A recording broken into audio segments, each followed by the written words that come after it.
Olá, bom dia. Hoje a nossa aula vai ser sobre equação do primeiro grau.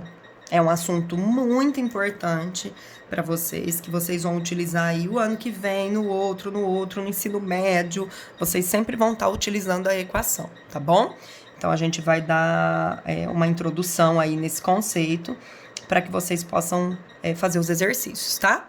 O que é uma equação, então, do primeiro grau? Bom, uma equação é toda sentença que possui um valor desconhecido, que eu chamo de incógnita, que é a minha letra, né? É o famoso X que aparece lá no meio da matemática. Não sei se vocês já ouviram falar naquela frasezinha, eu sabia matemática até misturar matemática com português, que é quando ele começa a misturar as letras, né, dentro da matemática, tá? Então, essas letras, elas representam valores desconhecidos, que a princípio a gente ainda não sabe o valor, mas que a gente vai fazer umas continhas e vai determinar quanto vale, tá? Esse valor desconhecido eu chamo de incógnita, é aquilo que eu não sei, é o meu ponto de interrogação, é a minha incógnita, e eu vou descobrir, tá?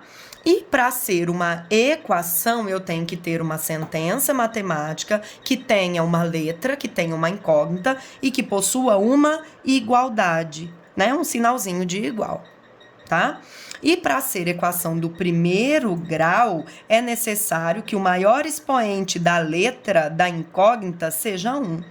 Por exemplo, 2x mais 8 igual a 10. Isso é uma equação porque tem igualdade, tem letra e o maior expoente da letra é 1. Então, é uma equação de primeiro grau. Letra B, 5y menos 4 igual a 6y mais 8. É equação também porque eu tenho igualdade, tenho letra e o maior expoente da letra é 1. Letra C, 3A menos B menos C igual a 0. Também é uma equação de primeiro grau, porque eu tenho uma igualdade, tenho letra e o maior expoente das letras é 1. Eu posso ter mais de uma letra, né? Posso ter uma letra só, tá? Essa letra pode ser qualquer letra do alfabeto. Pode ser X, pode ser Y, pode ser Z, pode ser A, B, C, D, qualquer letra. Geralmente, a gente trabalha muito com o X. É a letra que mais aparece. Então, o X é aquele número que, a princípio, eu não sei quanto é, mas que eu vou descobrir quanto ele vale, tá? Toda a equação do primeiro grau, ela tem o primeiro membro e o segundo membro. O que é o primeiro membro? É tudo que está antes do igual. Então, no caso dessa equação aqui do primeiro grau, o primeiro membro é o 2e menos 8. O segundo membro vai ser o 3e menos 10, que é tudo que está depois do igual, certo? Então, o primeiro membro é tudo que vem antes do igual e o segundo membro é tudo que vem depois do igual. Então, o primeiro exercício que eu tô mandando aí para vocês vai ser para vocês assinalarem para mim as alternativas que são equação. Então, para ser equação, tem que ter letra, tem que ter igual e o maior expoente do x tem que ser 1 para ser equação de primeiro grau, tá? No segundo exercício, eu peço para que vocês identifiquem quem é o primeiro membro e quem é o segundo membro de cada item que está lá. Então, você vai colocar na letra A, você escreve lá, primeiro membro, quem é o primeiro membro? Segundo membro, quem é? Né? Nesse caso aqui, o primeiro membro era o 2e menos 8. O segundo membro era o 3e menos 10. Nesse caso aqui da letra A, ó, o primeiro membro é o 2x mais 8, o segundo membro é o 10. Aqui, o primeiro membro é o 5y menos 4, o segundo membro, 6y mais 8. Aqui, o primeiro membro, 3a menos b menos c, e o segundo membro, 0. Tudo bem? Bom, depois, do exercício 3, a gente vai falar da raiz de uma equação. O que é a raiz de uma equação? Ó, coloquei aqui. Um dado número é chamado de raiz da equação quando ele torna a igualdade verdadeira. Por exemplo, verifique se 3 é a raiz da equação. Então, ele me deu uma equação, x mais 2 igual a 5. E ele mandou eu verificar se o 3 é raiz da equação. Então, no lugar do x, eu vou colocar 3. Então, vai ficar 3 mais 2 igual a 5. E 3 mais 2 é 5. 5 é igual a 5. Essa afirmação é verdadeira. Se é verdadeira, então o 3 é raiz da equação? Sim. Então, bota lá, sim. 3 é raiz da equação. Agora, se a afirmação, quando eu faço a troca da letra pelo número que ele pediu, se a afirmação der falsa, então aquele número não é a raiz da equação. Por exemplo, aqui ele pede para verificar se o 2 é raiz da equação. Então, no lugar do x, a gente vai colocar 2. Vai ficar 2 vezes 2 mais 1, igual a 6. Ó, eu sigo tudo. 2 vezes 2 é 4.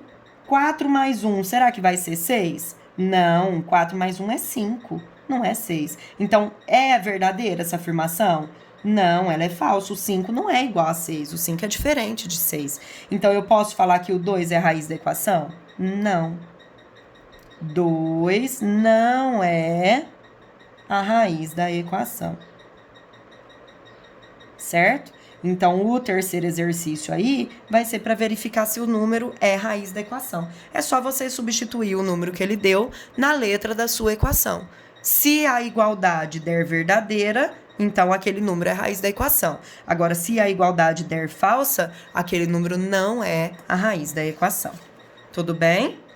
E por último, eu falo de conjunto universo e conjunto solução.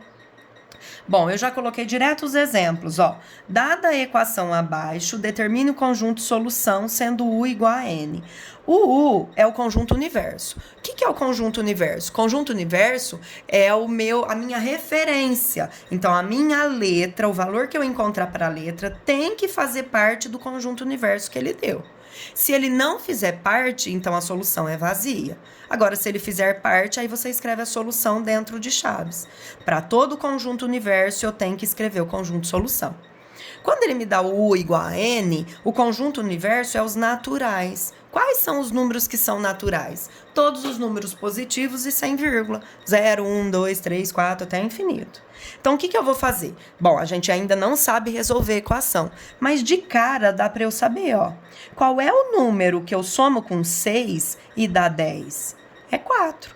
4 mais 6 dá 10, então o x aqui vale 4. Então, eu vou por adivinhação, tá? Qual o número que eu somo com 6 e dá 10? 4. 4 mais 6 dá 10. Então, o x vale 4. E 4 é um número natural? É. Todo número positivo e sem vírgula é natural. Então, eu boto a solução. Solução, abro chaves e coloco o 4 dentro. Se o 4 não fosse um número natural, a gente colocaria a solução vazia, que eu já vou mostrar para vocês como que a gente faz para representar a solução vazia. Tá? Nesse caso, como 4 faz parte dos naturais, então solução 4. Então, o último exercício que tem aí, vocês vão ter que resolver a equação por adivinhação.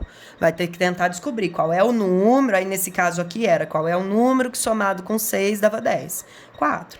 Aqui, ó, qual é o número que subtraído 3 dá menos 5? Então, agora, ó, para dar um número negativo, esse número aqui vai ter que ser negativo. Né? Qual é o número que eu junto com menos 3 e dá menos 5? É o menos 2.